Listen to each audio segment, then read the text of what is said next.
Hello and welcome to the Savage Movie Night Podcast. Today we are continuing to talk about the 1984 version of Dune. I'm your human embodiment of the disappointment a child felt opening a Christmas gift in 1984 to see a Baron Harkonnen action figure inside host, Adam. Joining me, as always, is my sick and tired of all the stupid names and idiotic pronunciations we're dealing with in this episode, co-host Kristen. Hi, Kristen. You know what? It was a long one. Your first one was indeed a long one. They keep getting longer. Yeah, well, I also think that really does describe me as the human embodiment of that disappointment a child feels on that Christmas. So, As long as you can read them. Yeah. Well, there's that famous Harrison Ford line, or supposedly Harrison Ford said to George Lucas on the set of the first Star Wars, "Just because you can type it, George, doesn't mean I can say it." Right, exactly. But you've got some exciting stuff going on in your life right now, Kristen. You're about to head to Europe for the first time. What are you excited for on that trip? Oh, man. It's like a whole bunch of stuff. I'm going to be gone for 2 weeks. You guys will have to be without me for 2 weeks. I will be going to a couple of bookshops in London that I'm really excited about, that I've always kind of dreamed of book shopping in London. Very excited for that. And in Rome, we're going to do this catacombs tour, and we're going to see like the Cappuccini monk crypt, and that'll be really cool, really creepy, little eerie. And oh man, there's just a million things, but those are the two off the top of my head that I think I'm most excited about. And gondola in Venice. I've always dreamed of riding a gondola, and I will get to fulfill that dream in just about the end of the trip in 2 weeks, basically. Well, that all sounds so awesome. I can't wait to hear all about it when you get back. And, those of you listening will be able to probably hear all about it in the next episode, which you'll get to hear what we're talking about next at the end of this part. So, that's great. But, of course, it wouldn't be the Savage Movie Night Podcast without our dressing up as Catwoman, but still not getting the part because you scared Tim Burton co-host Rob. Hi, Rob. Hey, that's me. How you doing, Adam? Good. Well, we love you in that homemade Catwoman outfit. Whoa. But the photos leaked. Okay. Yes. No. Someone hacked your iCloud again. All right. But it's nearly Halloween. What's your go-to candy on Halloween? If I'm gonna eat candy, it's got to be Lemonheads, followed by Red Hots, or maybe Alexander the Grape, if you know that one. Old school. Yeah, Lemonheads is a first choice. That is bold. Yes. No, my first choice is always full-size Reese's. Give us a full-size Reese's peanut butter cups, or your house is getting egged. I'm not mad at that at all. Yes. Kristen, how about you? I don't really know if I would pick a favorite. Maybe like Skittles, Starburst. Yeah. I mean, those are things eat year round, but if they come in those like bags of multi-packs, I always make sure that there's some candy in there that I want to eat afterward in case we have leftovers. So they usually are Skittles and Starburst. Yeah, no. Truthfully, I love just about every candy on Halloween. It's unfortunately, as you get older, you have to kind of go. As soon as Halloween's over, get that crap out of my house, because I don't need to be eating it at my age. Just put it far away so it's more of an effort to get to, just like top of a shelf somewhere. Yes, well, no, I put it far away by putting it with my neighbors. And then you find it 3 years later, and you still eat. Oh, never mind. Sorry. That's just me. Yes. Well, and as you might be able to hear in the background, my dog is telling us we need to get on with it. So on today's episode, we are going to learn what happens when you walk without rhythm, just how many Dune books have come out since Frank Herbert died, and most importantly, why Alan Smithy has made so many frickin' movies. Because strap in, because today we are going to be talking even more about Dune. But first, a word from our sponsor. Today's episode is brought to you by Jazzology with Willard Jenkins. Jazzology is a fun and challenging jazz trivia show where two contestants go head-to-head for a chance to win $100 and prove their jazz knowledge. Watch along and see if you know the answers. Want to prove you're a true jazzologist by appearing as a contestant on the show? Use the link in the description of any episode to sign up. New episodes air every other Friday on Savage Content's YouTube channel, youtube.com/savagecontent.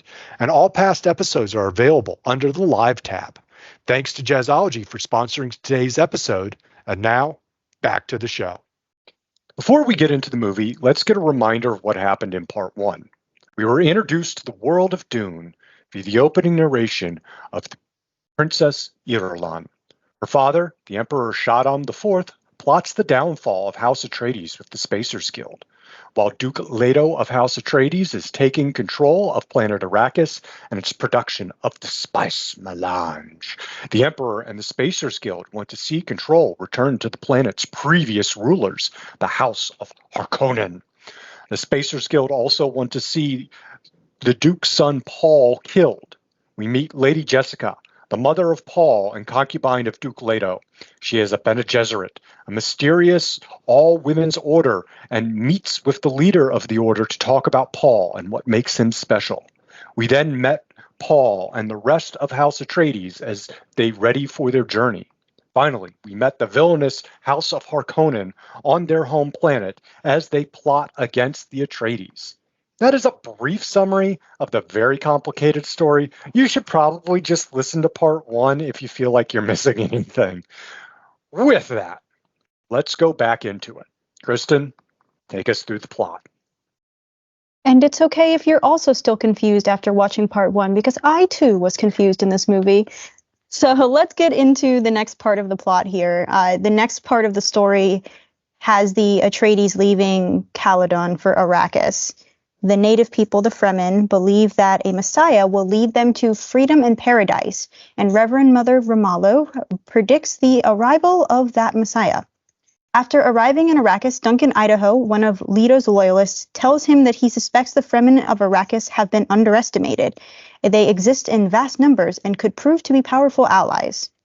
So we have this part where Paul and Leto, they meet with Dr. Keynes, a spice mining leader, who takes them by aircraft to a remote area where they witness a giant worm attacking a spice mining ship called a crawler. It's in this section we learn that the worms defend the spice sands and sense people by vibrations. Faced with the destruction of the mining facilities, Duke Leto orders the giant crawler evacuated rather than risking lives by trying to save the precious spice ore. So as the workers are evacuating, he even saves some of them by bringing them into his shuttle, and then the facility is just completely destroyed. And that moment of him rescuing people earns him the trust and recognition of Dr. Keynes and the rest of the Fremen workers. You know, this is where you're starting to feel the plot pick up a little bit.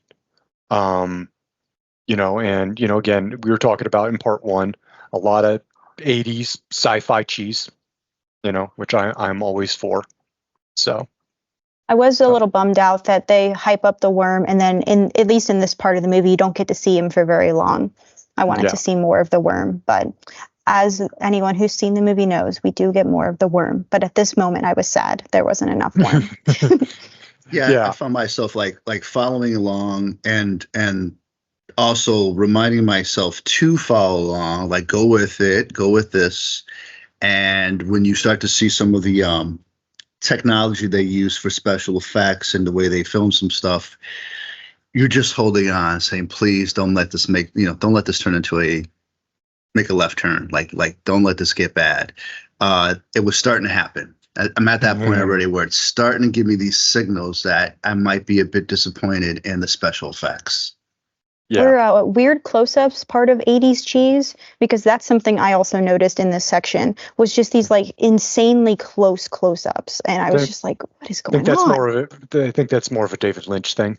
Ah, yes. Okay. Yeah, but you called it out really well, because perspective is one of these things that in these scenes bothers me a lot. There's a part later in the film more towards the ending or latter in the film, right, where there's a bunch of people on a worm, and they're holding on to the chain to hold on to the worm, and they take the shot where the camera is from behind them, and they're looking at the building that they're attacking, and the perspective is so strange. It's just bad. It doesn't work. So, good call. Yeah. Well, and it's this is where you can talk about the differences between all the versions. The book version and the more recent version, and even this version, are all pretty close together, but especially from the book version and the more recent version, there are some subtle differences from this version because, while they all, have them coming across the mining operation and having the worm attack, and trying to rescue the workers and everything.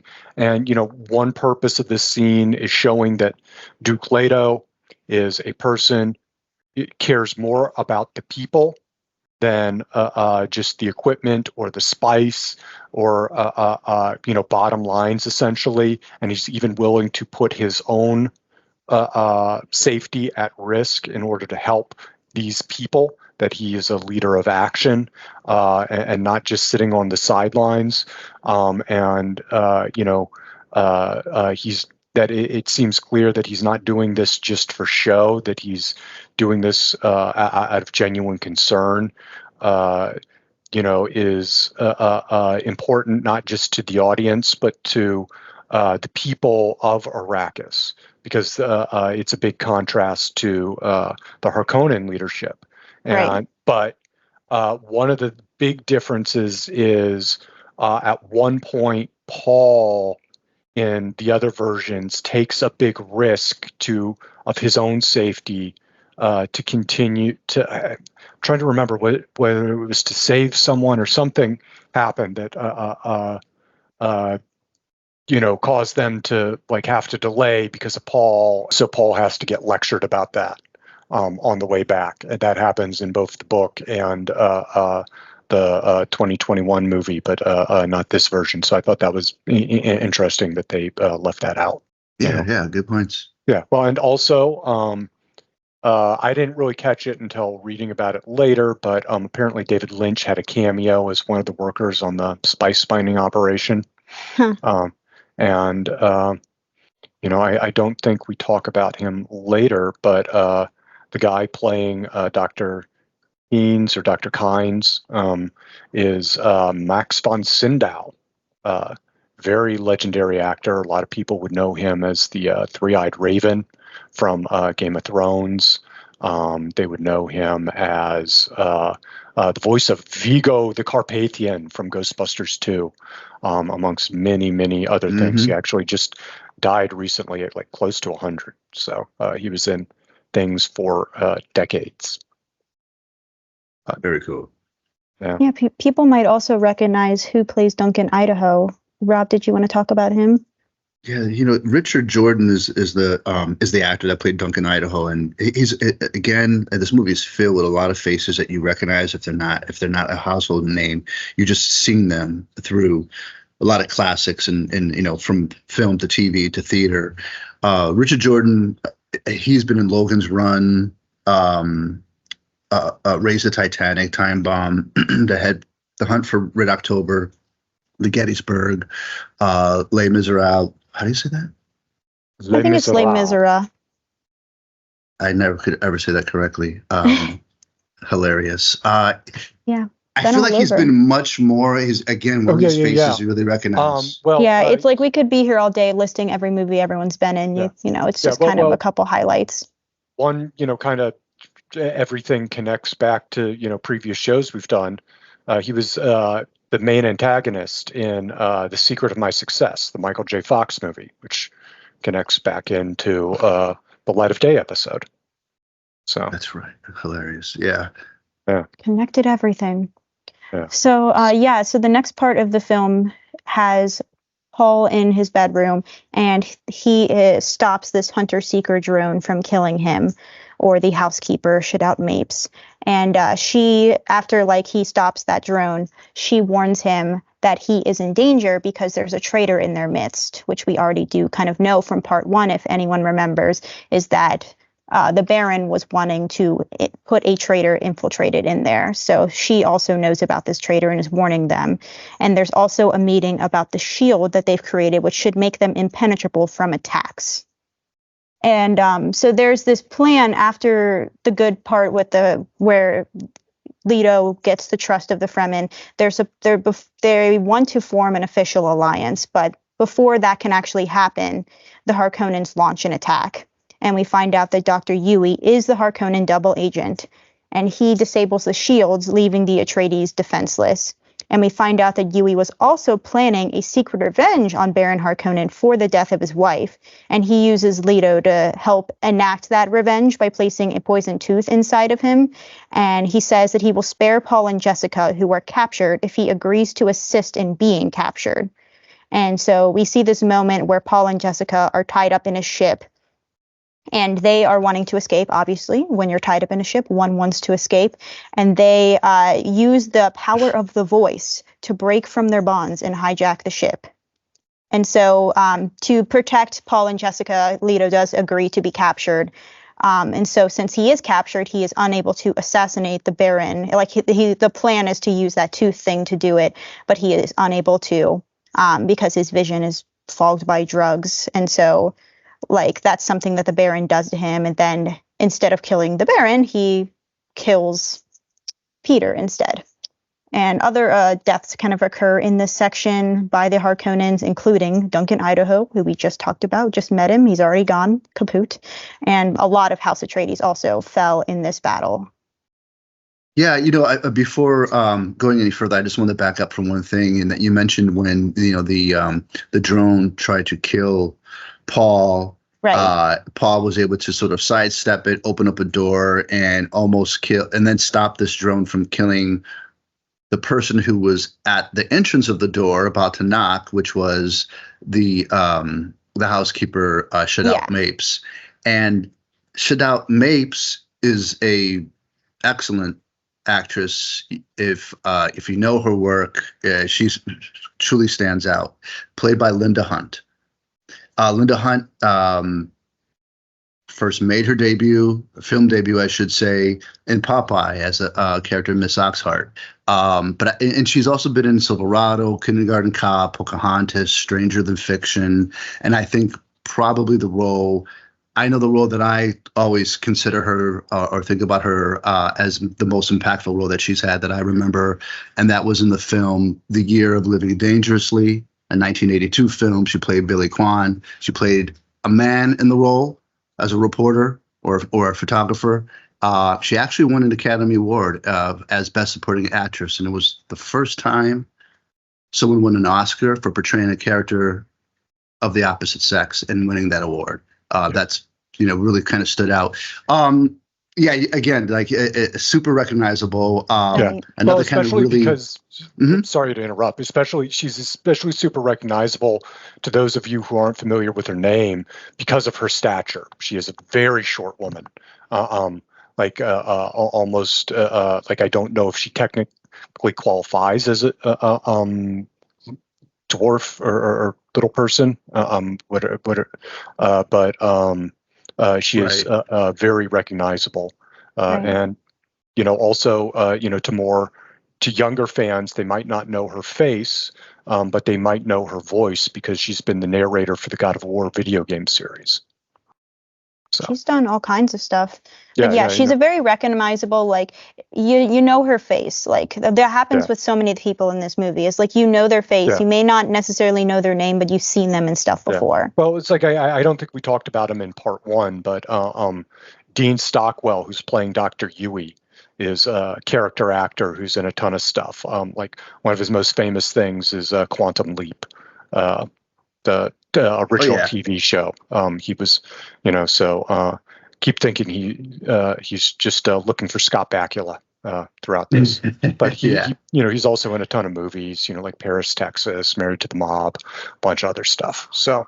You guys might have noticed in me reading through that summary is that at some points I felt like I needed to refresh and explain to myself reading it what I was reading. And it's because I guess I had such trouble following some of this, even with existing summaries out there. And it's this part of the movie, I think, that it gets a little murky for me, especially with the whole voice thing and the breaking the bonds. Like there was like a subtle moment where there's maybe early hints of that kind of power, but it felt very like all of a sudden, because they're putting so much information into this, they don't have time to give you a moment to get your bearings and explain the powers. They just have to show them and do the things. And so it felt really quick. Well, and that's something I think we didn't really delve into enough in part one, especially because how they handle what the voice, what the voice is in this differs from the other two quite a bit. Because while in all the adaptations, the voice is that power to command, even against someone else's will. And it seems like it's a Bene Gesserit trait, to find a tone, a register. It is a Bene Gesserit secret that can force people, even if they don't want to, like say, come here, or, slit this guy's throat or whatever. You can command them to do it. And so that's where, like earlier in the movie, that Paul has the power of the voice is almost repulsive to the Bene Gesserit leader because he's a male. And so that's across all adaptations. That's what the voice is. But then in this one, they have this way where they further weaponize the voice, where it's got the little box thing on it. And like when he speaks, it then like sends out almost like a laser thing that you see in the training. Like that's not in the book. That's not in the other movies. I don't know where that came from. That is like literally taking that, the voice can be a weapon and making it literal. Okay, speaking of voice, can we talk about the voiceovers that they decide to have for internal monologue with these characters? This like weird whispering. Like I get the intention, but it's so strange. I feel like that's the only reason why I remember how to pronounce some of these, though, because I hear that like whispering internal monologue in my head, still weeks later, some of the way that they pronounce stuff. But the internal monologue, man, with the whispering was super weird. Yeah, well, and I'm just never. I'm not a huge fan of narration in movies in the first place. That I think it has to do with, it's one of those things when someone points it out, it's hard to, unsee it. But, like when I was in film school, one of my teachers was like, yeah, no, if you should almost never have narration because your movie should be able to explain it, tell the story without, because it's a visual medium, you should, be able to understand it without some voice explaining everything to you. And so, and so that's just caused me a lot of times to watch movies and be like, is it really better with this? And I mean, sometimes you can argue, sometimes it's not so much it's conveying information, but it's setting a tone or giving a feeling. And that's what the narration does. But, a large portion of the time, narration is, and a lot of times it's not even needed. A lot of times you'll find it's most likely not even the actual creative behind it. A lot of times it ends up being like the result of the money people involved getting nervous and thinking that something isn't clear enough for a certain kind of audience. But here obviously that's not the case because this is a very confusing plot, but it's still, like Kristen said, very awkward and just not a fan, especially because it does just kind of feel like it comes out of nowhere. Where just suddenly you're watching the movie, and then just suddenly you're, like you were talking about earlier, extreme close up on someone's face, and then, is this the thing I was blah blah blah blah blah? It's like, what the? I wonder if this is the spice they were talking about. Yes, exactly. Like, oh, the spice melange, the thing that makes us, and giving like some exposition dump. And it's like, oh my goodness. Yeah. It starts to get tough. You start, excessive. Yeah. Yeah. Well, yeah, no, it's. Yeah, we can keep talking about the weirdness because the weirdness continues. But so obviously we talk about how Paul and Jessica kind of took over the ship, and so obviously they survive the attack and escape into the deep desert. And this is where Paul learns that Jessica is pregnant. And Paul also begins to put things together that the spice changes him and that he is meant for something more, hence the waking dreams. He says to himself that one day the sleeper will awaken and he will avenge his father's death. So Paul and Jessica, while they're out in the desert, they come upon a band of Fremen led by this guy named Stilgar. And so they kind of come in and join their group of people. And through it, Paul adopts the title of Muad'Dib. And the Fremen suspect that he is the leader that they have been waiting for. So Paul kind of teaches the Fremen a new form of combat using the weirding modules from the beginning, the different sonic weapons developed by House Atreides. So he kind of teaches them that, and then they kind of help him with the worms and understanding the spice and the worms and all of that. And so with the Fremen people, he starts working to target mining production of spice to stop its flow. And also in this section, there's a little romance blossoming between Paul and Chani. I almost said Chani, the daughter of the leader, Dr. Kynes, whatever, however you say his name.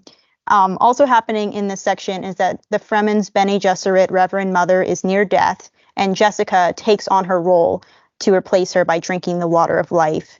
And the water can kind of mess with you a little bit, and it's pretty funky. Poisonous water kind of causes her to go into convulsions, and she goes into premature labor. And her eyes are bleeding, and this transmutation of the sacred water awakens her knowledge. So she's really going through it. She's going into labor. She's getting the knowledge. Lots going on. Meanwhile, outside of the Fremen, Peter is dead. So Captain Nefud, the Baron's head of security, takes over Peter's duties as the Baron's valet and aide. And then he tells Faye that he will send him later. And this is after we mentioned in part 1 about a very unique Speedo. This is where there's another reappearance of the very unique Speedo. And then Dr. Kynes is captured and abandoned in the desert to die. Through fear, is forced to take over as director of the spice mining for the Harkonnens, while Raban becomes the stand-in governor for Arrakis. So it's kind of just recovering from the attack. People are getting jostled around, forced to work for the Harkonnens now. Lots of information in this section. I have a lot of thoughts. What about you guys? Yeah, no, I think that first of all, the love interest you speak of, gotta mention a shout out to Sean Young, who plays Chani. Mm-hmm. Sean Young, if you don't know her, she's really known for a bunch of actually kind of sci-fi classics, if you will.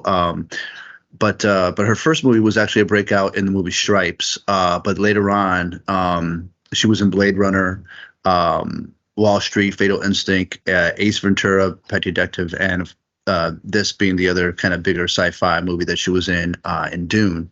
I thought she was kind of well casted, for that time in that moment. She's pretty young here, and it's really cool to check her out this stage of her career.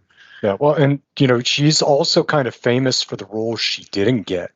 That she was originally going to be Vicky Vale in the first Tim Burton Batman, but then I think she got hurt, like horseback riding for another movie or something like that. And then potentially Michelle Pfeiffer was going to do the role, but she and Michael Keaton had just recently broke up, so there was the thing there. So Kim Basinger got brought in. Then fast forward to they're doing Batman Returns, and Annette Bening had been cast as Selena Kyle as Catwoman, and she finds out she's pregnant, which is not going to work with that skin-tight suit that is very famous for that movie. And so she has to drop out of the project.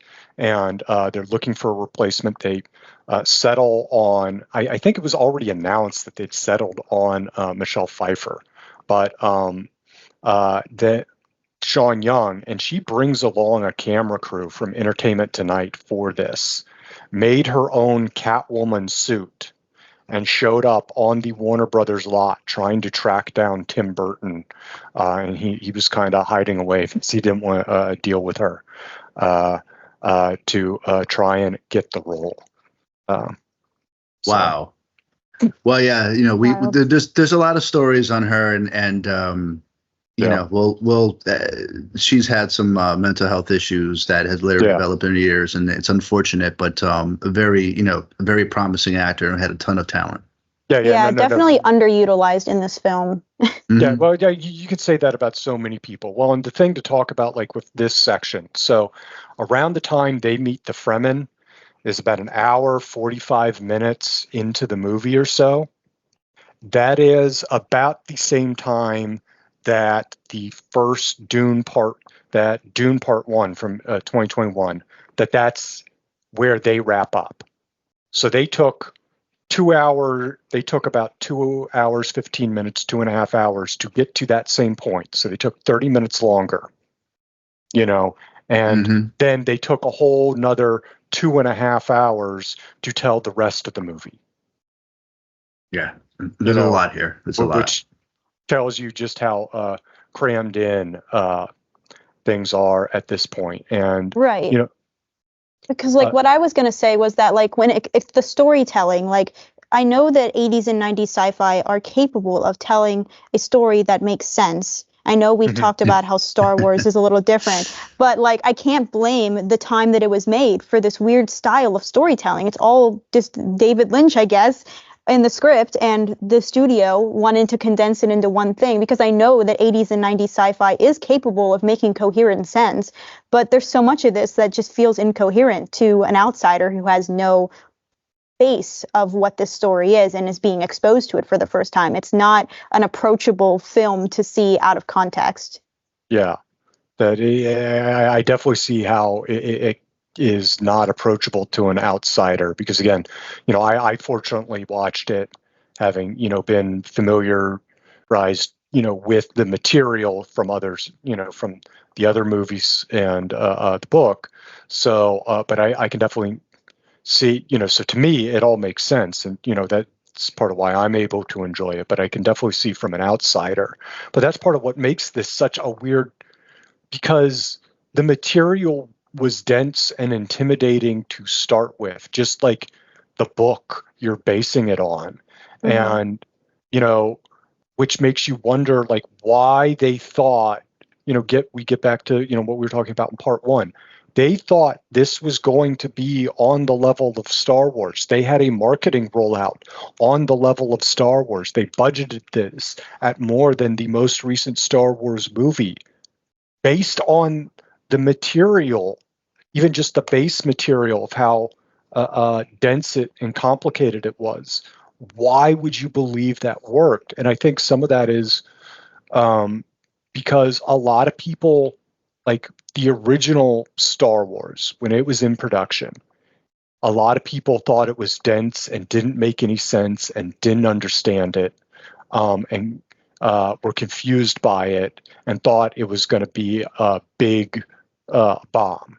And so then after it was this huge success, people kind of went, well, it doesn't seem to matter if it doesn't make sense to me. The audience is going to like it because it's sci-fi, and that obviously, or the person behind it will make it make sense, or whatever that, and that obviously turned out not to be true. It kind of reminds me of a story towards the end of Sean Connery's career, around the time he decided to retire. Supposedly, and this is one of those potentially apocryphal stories that gets told. Supposedly, he had passed on Lord of the Rings. The Christopher Lee part was originally, or maybe it was even Gandalf before Ian McKellen. I can't remember which at this point, but he had been offered the role in Lord of the Rings, and he turned it down because he couldn't understand it. He thought it made no sense.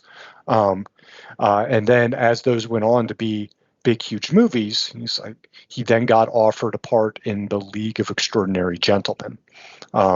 And he took it, even though he thought that also made no sense, because he's like, I guess, this is what people like. And that turned out to be a major box office bomb. Yeah, I think what it comes down to is storytelling. It has to have solid characters that you have time to kind of build with, because sometimes even if a plot or the world doesn't feel fully formed, if you have characters you can latch onto, I think it helps. And I think that's the big difference for me when I'm looking at this movie and Star Wars, is the difference is that Star Wars has such distinct characters that you have a chance to connect with. And this version of Dune, they're trying to pack so much plot in that you barely get a chance to really get to know these characters. Not even really Paul. Like, you do a little bit, but you don't really get. And they try to offset that by the internal monologue, but it still you feel distant from the characters. And I think that is why it feels different. At least that's what I'm theorizing. Well, and that was the interesting thing with the limited time they had, how much time they actually spent. They decided to focus on all the people who weren't Paul. That you spend so much time, with House Harkonnen, and you also spend a lot of time with other characters. That it was just a very bizarre choice. Speaking of the Harkonnen people, I just have to ask, since you read the book, Adam, is the milking a cat thing, is that in the source material? I don't. Because I saw that and I was like, what even is that? Is that another David Lynch thing? I don't remember milking a cat in the book, or I definitely don't remember it in the other movies. But obviously, they do have a lot of different ticks to describe, to show the Harkonnens are depraved and blah blah blah. Right. You never milked your cat? No, my cat would kill me. I have nipples, Greg. Can you milk me? Exactly. But one of the other differences here between all three versions, if we're talking about the '84 version, the 2020s movies, and the book, is how they handle the Jessica and the pregnancy and the drinking of the water of life. In all of them, she is concerned that if she doesn't go through with the ceremony, that's going to affect her and Paul's safety within this new Fremen community. And so that's why she chooses to go through with it, but also not tell them about her pregnancy, because she also worries that would they would potentially stop her.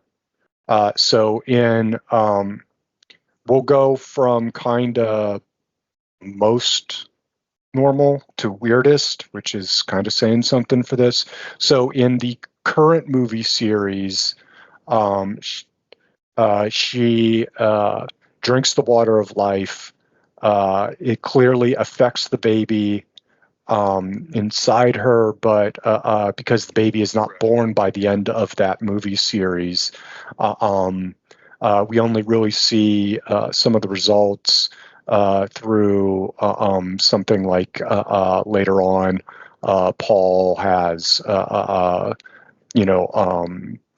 some psychic visions of his sister in the future, and she's played by Anna Taylor-Joy in those visions, but they never show the baby as a young child. But it's clearly implied that she's almost got some very special powers because of the water of life, and it's unknown how that's going to affect her. But then in the book, again, I don't think it caused a premature birth, but it definitely affected her. And when the child is born, she's basically adult-like, even at the age of 3 or 4, and has psychic superpowers, and is kind of a weird kid. And then you get this version where she's got all the stuff from the book, but then also was premature. Yeah, so it's closest, because I mean she's got obviously, since she's got the blue tinted eyes from the spice and the knowledge and everything, and as you said, she kind of is grown up, so it's within 2 years she's a young girl, and her maturity is just very rapid. But because they have a lot of story to cover, it really is just kind of shown to us in a montage. But you do kind of get that introduction, at least, because she does play an important role later in the plot. And so I will say I did like that there are more sandworm in this section where he's starting to conquer the sandworms. Finally got to see it a little bit better. The worm looks pretty cool for the most part, as long as it's not, it's brief stints, but it looked pretty decent. I was happy with that. And also in this section here, we're kind of ramping up now closer to the third act. There's this skirmish where Paul runs into his former mentor, Gurney, who is now a smuggler, and he surrenders and immediately joins Paul and the Fremen to continue the war and maintain the stranglehold on spice production. So spice production is nearly halted due to Paul's raids at this point, and so the Spacing Guild, they come together and then tell the Emperor about the deteriorating situation on Arrakis, and the Guild warns the Emperor that he must intervene because they fear that Paul will take the water of life. And so we were talking about visions, and it's this prophetic dream that Paul has where he learns of the plot of the Emperor. Basically, what I just told you is what he learns via dream, that they want to kill him. And so after this vision, Paul can no longer see the future, but he wants to. He wants to have these abilities, so he decides to drink the water of life. Correct me if I'm wrong, but that's what at least I have written down. We can talk about it in a second. No, you're right. I got it? Okay, good. Because sometimes it's I read these things and I'm like, is that correct? Anyway, so Chani, that's his love, his boo in this that we briefly see. She's trying to convince him not to do the water of life, but he insists that it's the only way that it can save them. And drinking it leads to him having a profound psychedelic trip in the desert, and he gains powerful psychic powers and the ability to control the sandworms, which he realizes are the spice's source, and he plans to end everything once and for all. And it's that moment we were talking about where the whispering, where he's like, oh, the source of the spice, it's the worms, it's that talking thing again, where it's this very important moment, and it's just whispered to us, and it's strange. Have we mentioned that Frank Herbert was a fan of hallucinogenic mushrooms? Because Frank Herbert was a fan of hallucinogenic mushrooms. This plot is definitely out there in a lot of ways. It takes a lot to be able to create this kind of world. So it no surprise to me whatsoever. Well, no. Specifically, spice is actually a stand-in for the mushrooms. That basically the spice just means when you're taking spice, you're tripping balls. Nice. Yeah. I mean, and this was the 60s, right? He wrote in the 60s. Yeah. Adam, you mentioned earlier how about pacing, and it could be just the pacing, but it feels like there's this other element when you hate to compare it, but the comparison shows of Dune 2021 and 2024. This new, right, compared to this, the things that are happening feel more natural and realistic, if you will. When you see the 1984 version, what we're talking about right now, so much is happening so quickly that it starts to feel a bit ridiculous. When you talk about the voice, the dreams, all these things that are happening, you just end up becoming observant of, okay, what's next? You can't even process quick enough to connect all these things together. Exactly. Especially because it's David Lynch. It's almost like it's a parody of the genre. Yes, right. Because Twin Peaks is kind of like a parody of the television soap opera, not even night primetime soap opera, more like Dallas or something, where it's parodying a lot of the style and tropes of that genre and taking them to, not just to 11 like Spinal Tap, but up to like, 33 or something. And so in some ways that almost feels like what he's doing here. And then, it's also, Rob, comparing it to, the you don't necessarily want to compare it to the more recent versions, but you have to. It is one of the whitest goddamn movies. That's true. Like it was once we got to the Fremen and I'm looking at it, I'm like, okay, this is about the whitest of white movies I have ever seen. Like, I don't think the cast can get paler. They're on a sun planet. They're in the desert. And just absolutely every single person you see on screen is the palest. Like, and I'm saying this as one of the palest people you will meet. That these are some pasty white people all over up in your screen, as opposed to the refreshing, cast of. The other, more recent one. So, it really is a jarring difference. And then you especially, and maybe some of this is because of the rush to,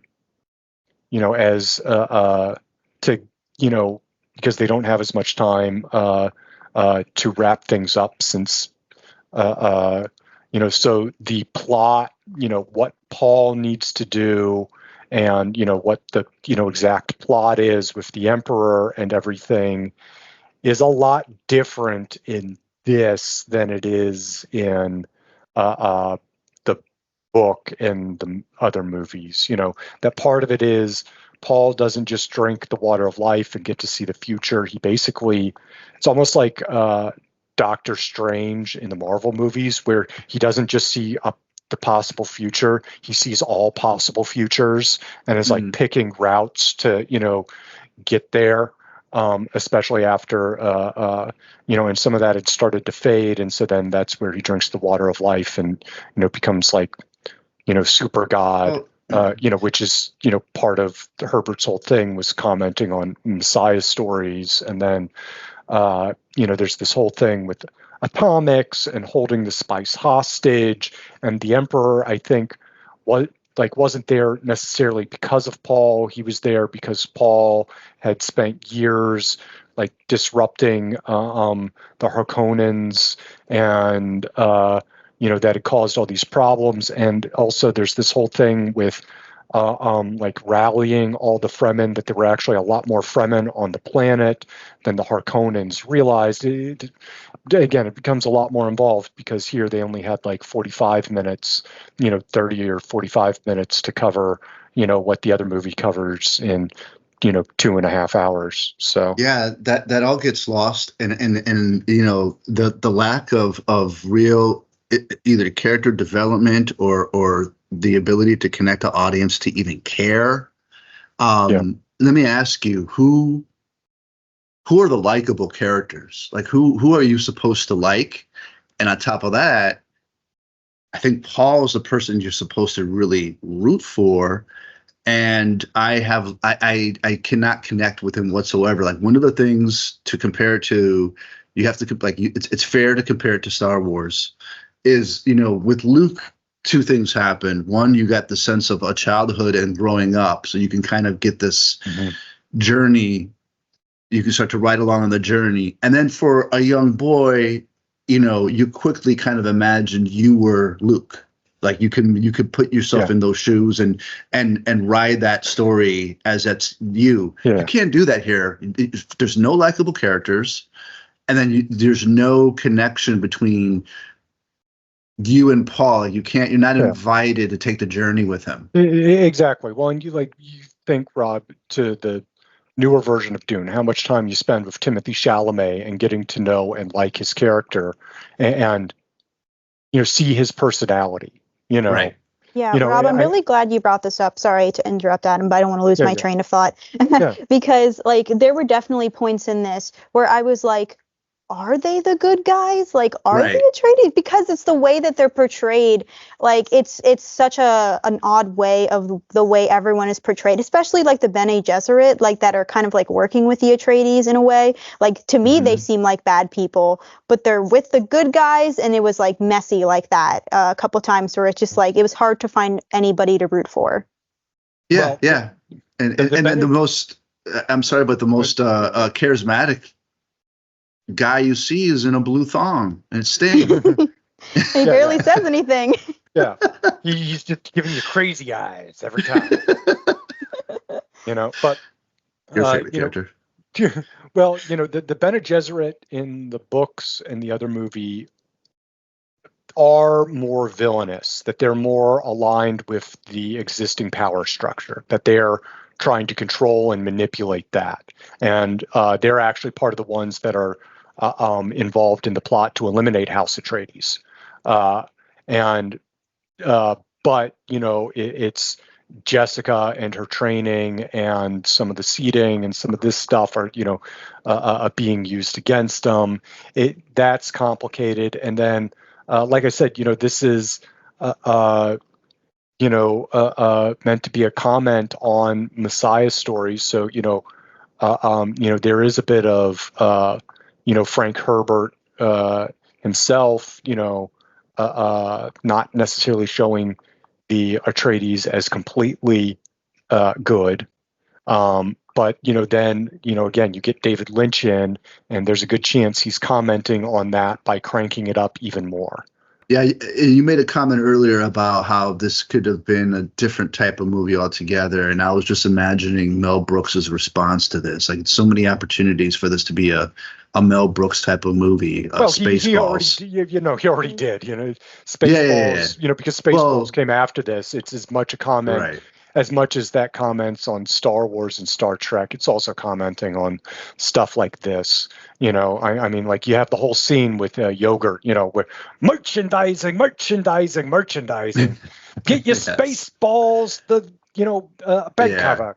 Your space balls, the doll. Your space balls, the flamethrower. Well, speaking of commercialism, like, did you?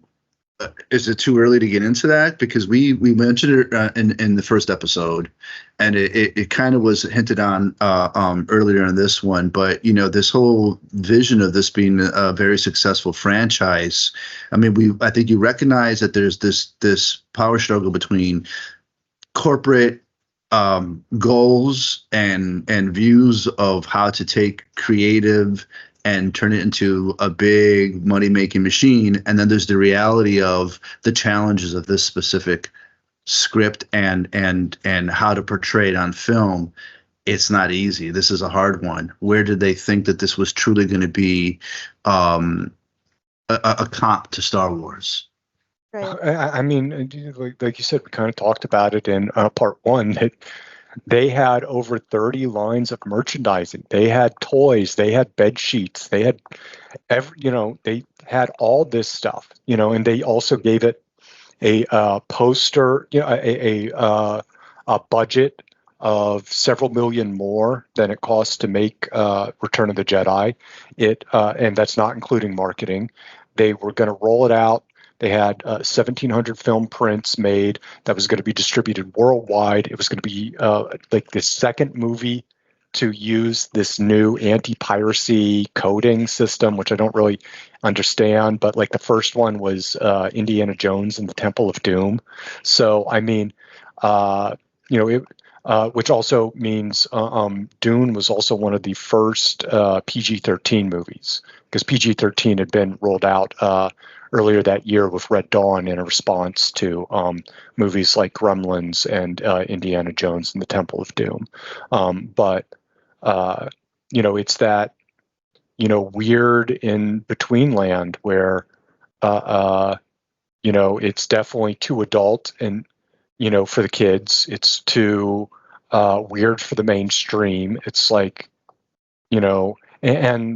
like it makes sense. That's what you're going to get when you hire David Lynch. But, we also talked about why there was reason to believe that might not be the case by hiring Lynch, and why Lynch's hiring kind of made sense in the context of 1984, when there was less, he had one very art house film and one somewhat commercial film behind him, and so there was reason to believe he, as opposed to now we have a whole, decades of his body of work. But I mean, it was they clear, but Rob, it's the same way they thought Flash, because this is literally the same producer as Flash Gordon. Dino De Laurentiis did the Flash Gordon movie, and he's taking a lot of pages out of his own playbook, even though that didn't work. That he thought that was going to be the next Star Wars as well. And that had a big cast with like Topol and Timothy. Oh yeah, Dalton, no, and I get it. I the get Queen, was doing the soundtrack, just like Toto is doing the soundtrack here, and but it's much easier for us in 2024 to look back and go, what were you thinking? What were you on? And can we get some? Because that had to be really good stuff. Yeah, it's funny because you barely even notice the soundtrack because you're trying so hard to like keep up with the story. I barely, like, in the beginning it said, music by Toto, and I was like, oh, that's so cool. And then I proceeded to not even listen to any of the music in the background because I was focusing so hard on the story and trying to make sure I understood. That is a great point. It goes by you completely. Yeah, no, like with both Flash Gordon and Highlander, which is the other movie, sci-fi movie, Queen notably provides music for.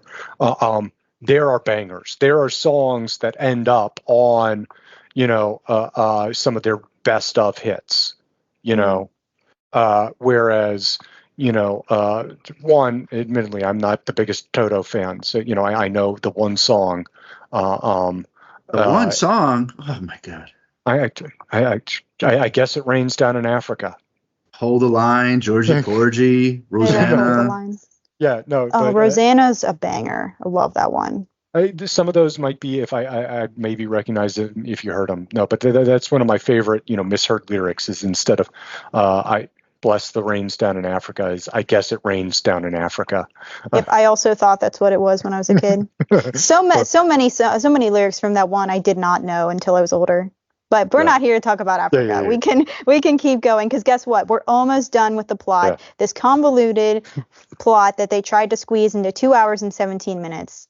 So in this last little bit, the Emperor amasses a huge invasion fleet above Arrakis to wipe out the Fremen and regain control of the planet. And so he has the Baron's older nephew, Raban, beheaded and summons the Baron to explain why spice mining has stopped.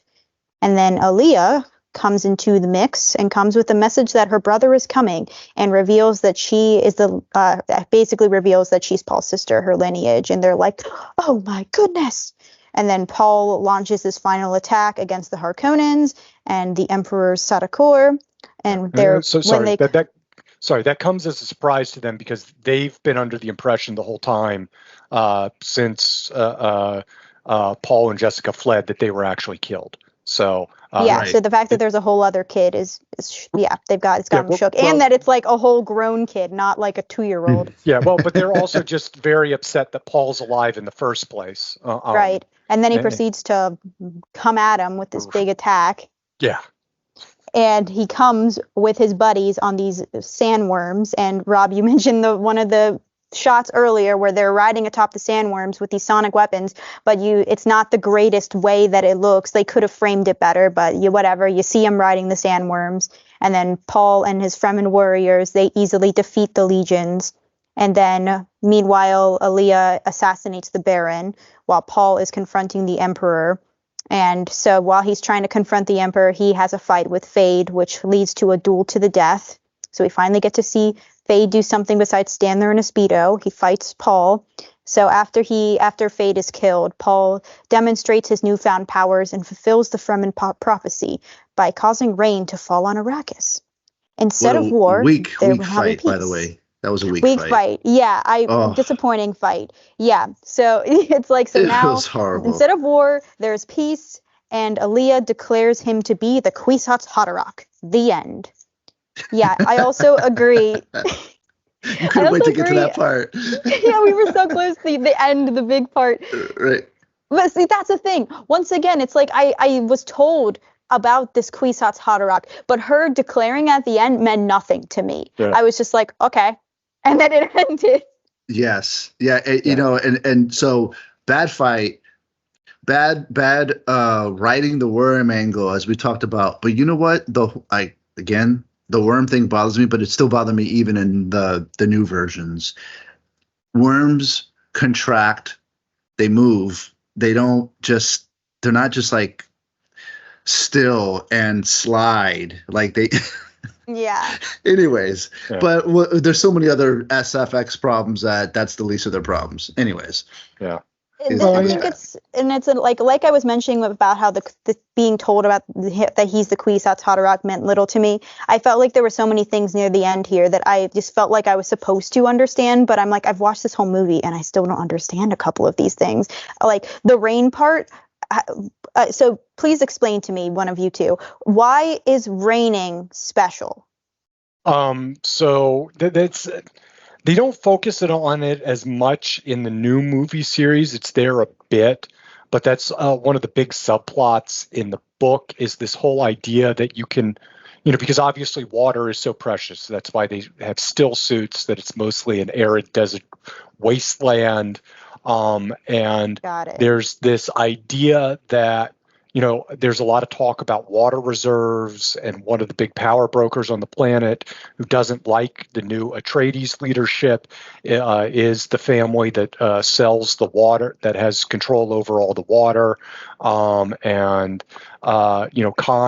has kind of gone native and is, especially in the book, and is talking about there might be a way to potentially basically like terraform Arrakis to turn it into a more verdant planet. Although that would have the potential of destroying the spice production, because that relies on the desert. So it seems like there are vested interest in keeping, and it would also destroy this family that's profiting off the suffering of others to provide them water. Gotcha. There are vested interests in that.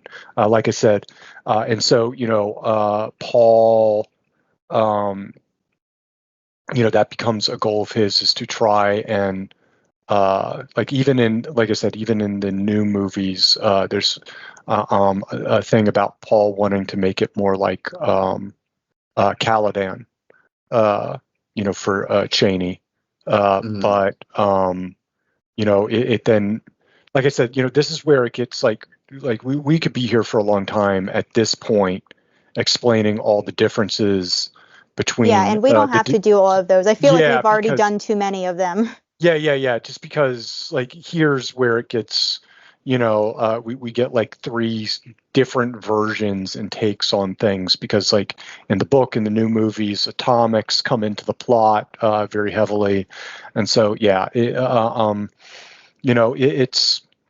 was a mess. It was definitely, it definitely was rushed at this point. It definitely kind of reminded me of when I'd be in middle school and I'd have to write a short story for class, and I get really into the idea, but then it'd be due the next day, and so you're 2,000 words in or whatever, however more ambitious this has gotten for the 500 word assignment you were supposed to do, and so then you're just basically having to go, and then a bunch of other stuff happened at the end. Yeah, it's the way it's written, it makes it feel so high fantasy, and in a ways it is, for sure. But in this kind of way that it's told, it makes it, all these things, all these terms feel meaningless. They're so inaccessible. Yeah. The fact that when you say, hey, rain in a desert planet, that's the reason, makes a lot of sense. But for some reason, it just didn't come across to me, because there are so many elements of this that I feel just get lost in the mix, that it can be difficult to explain.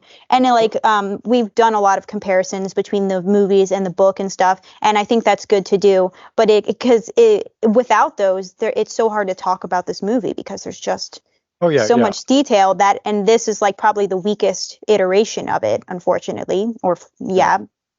Well, and one other thing I want to touch on is just a little bit of trivia. Is because Aaliyah, while we talk about her a good bit in the Paul's sister in this section, she actually doesn't appear on screen that much, which is why we didn't do our own little call out section like we do for a lot of the actors. But that's actually the screen debut of an actress named Alicia Witt, who would go on to be in Twin Peaks, also with David Lynch. But I first saw her on the Sybil Shepherd sitcom Sybil in the mid-90s, and she's been in a ton of movies. Like Urban Legend is one you might know, Kristen, the horror movie from the late 90s. Vanilla Sky, a bunch of stuff. But she also had a good run on season of Justified with. But this is she's 8 years old or so when they're filming this. So that's young pretty. For a debut. Yeah, no, that's pretty cool. I can. I have more general thoughts, but they can be wrapped up in the final thoughts.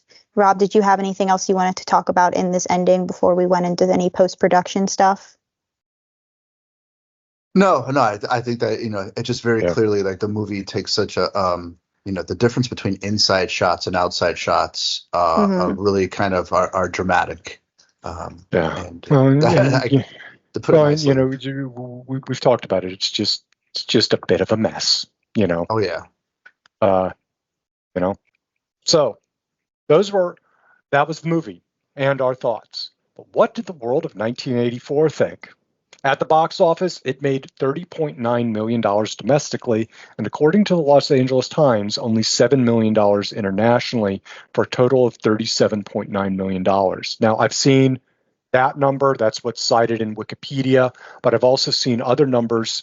Other sources say that it was a success in Europe and Japan.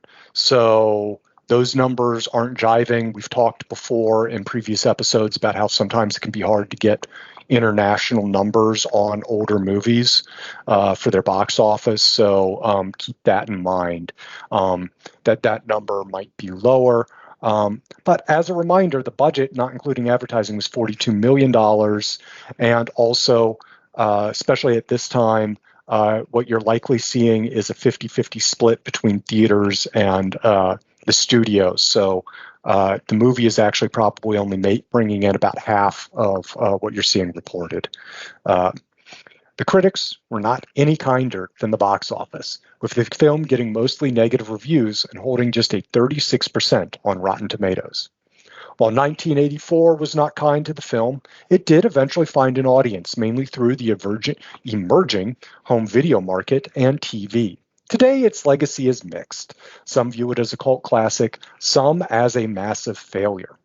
David Lynch, after being removed from the editing process, has never been satisfied with the film and went so far as to have his name removed from the TV version, which underwent even more extensive re-editing, different from the original theatrical releases. Lynch has mostly refused to talk about the film, instead choosing to move forward and focus on his next projects like Blue Velvet, also produced by Dino De Laurentiis, Twin Peaks and its theatrical film and sequel series, Mulholland Drive, and many others. Today, he is considered an avant-garde legend known for his unique style, vision, and voice. In the past few years, he has expressed a mild openness to doing a director's cut of Dune if offered. Now, we mentioned he had his name taken off of the TV version, and that's actually like a whole process, just like getting credited for a script or other work is a whole process. So like you can do rewrites and potentially even feel like most of the script is your rewrite, and that's what gets filmed, but it can still be credited to another writer who did a previous version based on arcane guild logic. And so usually when you take your name off it, they credit it to a pseudonym, and the most common used pseudonym is Alan Smithy. which also led to a really funny thing that there was a kind of mockumentary in the late 90s called an Alan Smithy film, Burn Hollywood Burn. It's got Eric Idle. He plays this director whose actual name is Alan Smithy. And it was actually a very bad movie, to the point that, ironically, the actual director of that movie hated the final version so much he asked to be credited as Alan Smithy. That the actual director was, let me double check here. It was Arthur Hiller, who was known for like Silver Streak and stuff like that. But it just kind of a fun little irony that a movie about Alan Smithy ends up being an Alan Smithy film. But that's why you see just so many films credited to Alan Smithy, if you weren't aware. Yeah.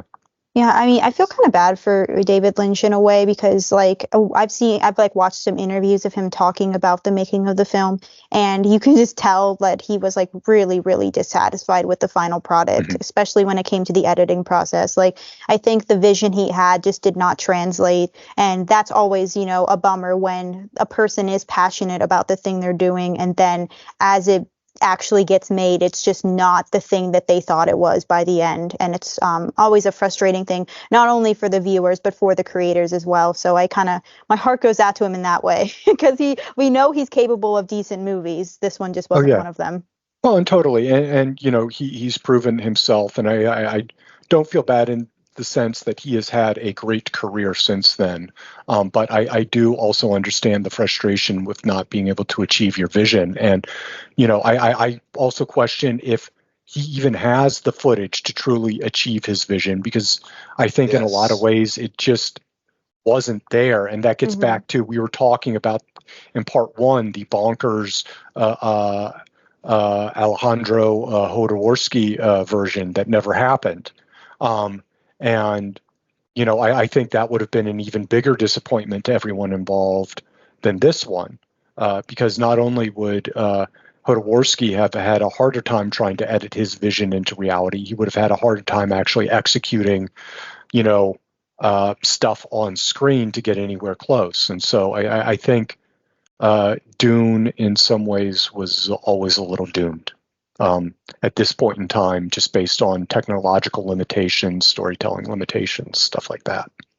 But by the time the film came out, Frank Herbert had become a best-selling author, and the Dune book series was a success, with 4 more books having been published and 1 more coming out the next year.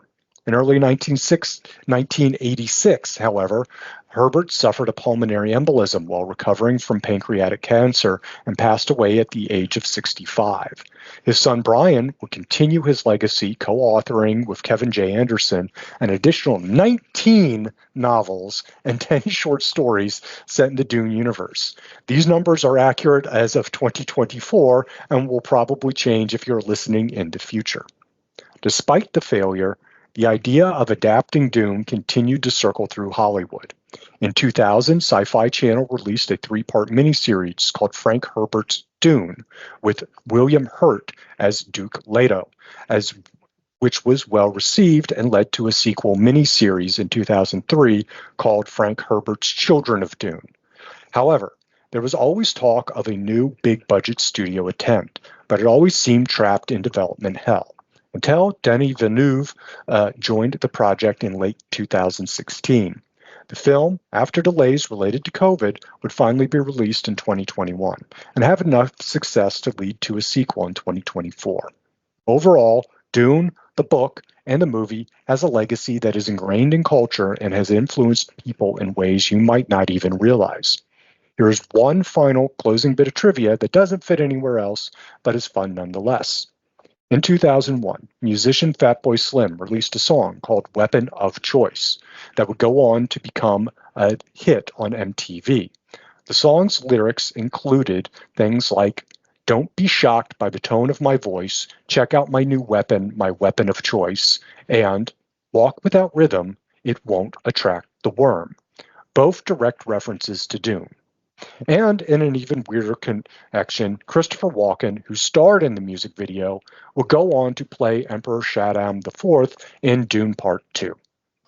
That's a lot of novels in the universe, but because we've talked about how dense this material is, it's something that makes sense to me. There's a lot to explore in this world, clearly, that is difficult to kind of condense.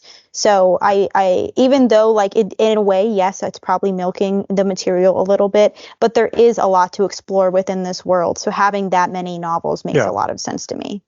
Yeah, well, and I like, his father clearly had an initial vision. I just question of whether at some point, you're potentially veering away from that initial vision. When you've got 3 times the amount of books he did in that universe, because total Herbert put out 6 books in the Dune world before he passed away. And then, we've already got 19 from his son. But I'd be curious how his son's writing compares to his. Anyone who's listening in the comments, if you've read it, let us know how they compare. If his son and the other guy write in the same kind of vein, or if it doesn't feel the same anymore. Ron, I know Kevin J. Anderson is a very good writer. He did a lot of stuff in the early Star Wars Expanded Universe novels in the 90s that was very good, because I'm a big old nerd and I read those things growing up. It's an interesting legacy, for this movie. And I think that kind of brings us to a good time to, what are our kind of summary, closing thoughts on Dune, David Lynch's Dune. And Kristen? I'll go first. Yeah, so conclusion, this movie is a hot mess. I said it in the beginning of part 1. It's like I walked in the middle of the movie, but I felt that way through the entire movie, and I never quite got my bearings enough to get into the story. And then it's like before I had a chance to really understand something, there's like a bunch of new stuff that was thrown at me. So I was just constantly trying to figure out or understand the world, understand what was going on, but also try to understand the characters. So it really wasn't a very enjoyable experience for somebody like me who has never seen the new movies, doesn't have really much insight. This was my introduction to it. So everything felt really rushed and underdeveloped for me in this. And it wasn't a good introduction. And squeezing this huge book into 2 hours and 17 minutes, I think, was just a bad move. I just don't think it worked. Yeah, no, I can understand that. Rob, thumbs up or thumbs down? Oh, yeah, I forgot to give my rating. Maybe 2? 2 out of 5? 2 out of 5 stars? I'll be generous, 2. Yeah, no. I know that's, for how you felt about this movie, that is very generous. So thank you. Rob? Yeah, this movie should serve as a good 80s cheese or a good sci-fi to sink your teeth into, but unfortunately, it doesn't work at all. It's a skip it. 1 out of 5 stars. I'm not really feeling this one, although there's some really good actors in it. Got to pass. For me, I did actually like the cheese level. Like, despite it being a hot mess, or maybe in some ways that, almost helped it, and again, maybe it's because I was, familiar with, the material by that point. I also, liked a lot of the visual choices, as cheesy as they were, as over the top as they were. And for me, this is one I actually liked and would watch again. And, we talked about it in part 1. This was one of my mom's all-time favorite movies. So, it does make me feel closer to her. And I'd always been curious in checking it out because Dune was one of her favorite movies. Hudson Hawk was another movie which critics really maligned, that she really liked, and I really like as well. We may watch it here one day. So when The Fifth Element came out, there was a review that said it combines Dune and Hudson Hawk. And this was a negative review, and she was like, "Ooh, I love Dune. I love Hudson Hawk." And she didn't actually go see movies with us a lot in theaters, but that was one she insisted on going to see with us in the theater. And Fifth Element became another one of her favorite movies. And because I also I love Fifth Element, I was kind of curious to then kind of do the math backwards of I like Dune, I like Fifth Element, I like Hudson Hawk. Let me see if I like Dune, and kind of works. So, with that being said, I guess I can say, if you like Hudson Hawk, if you like Fifth Element, this might be a movie you like as well. And I can see why this has a cult following, because I think that's the reason why you like it. I think there's a subset of people that love the 80s cheese, and if they're fans of the book or just fans of the franchise in general, this type of thing would be fun. Like if I was a fan of it, it's just like with those franchises in the horror community, like Friday the 13th. A lot of those movies are garbage, but some of them are fun garbage. So No, that I love like Friday the 13th and their garbageness. Even like Jason going to Manhattan, for about 10 minutes of the film. Mostly he's on a boat. Well, no, I think that's a good, well-rounded assessment. And really, so thank you guys. Well, that was Dune and our thoughts. But let us know what you think. What we got right, what we got totally wrong, and everything in between. But now that we have fulfilled our destiny as the Kwisatz Haderach and led the Fremen to retake Arrakis, we must move on. Because up next, just in time for spooky season, we do need to remember the rules. Pick up the good old-fashioned cordless landline and answer the question, do you like scary movies? Because we are going to talk about Scream, the original 1996 classic. Scream is available to stream on Max. You can purchase it or rent it digitally from places like Amazon, Apple, or Google, or you can find it physically on Blu-ray and DVD. However you find it, watch it, and come back here as we talk all about it. Thanks so much to my co-hosts Rob and Kristen. Thanks as always to our editor Javi and the entire Savage Content team. Thanks so much to our sponsor Jazzology with Willard Jenkins. And most importantly, thanks to you for listening. If you like the show, give us a review wherever you get your podcasts. If you're watching on YouTube, like, comment, subscribe, click the notification bell, all the good YouTube things. I've been your host, Adam, and we'll see you next time on the Savage Movie Night Podcast. See ya.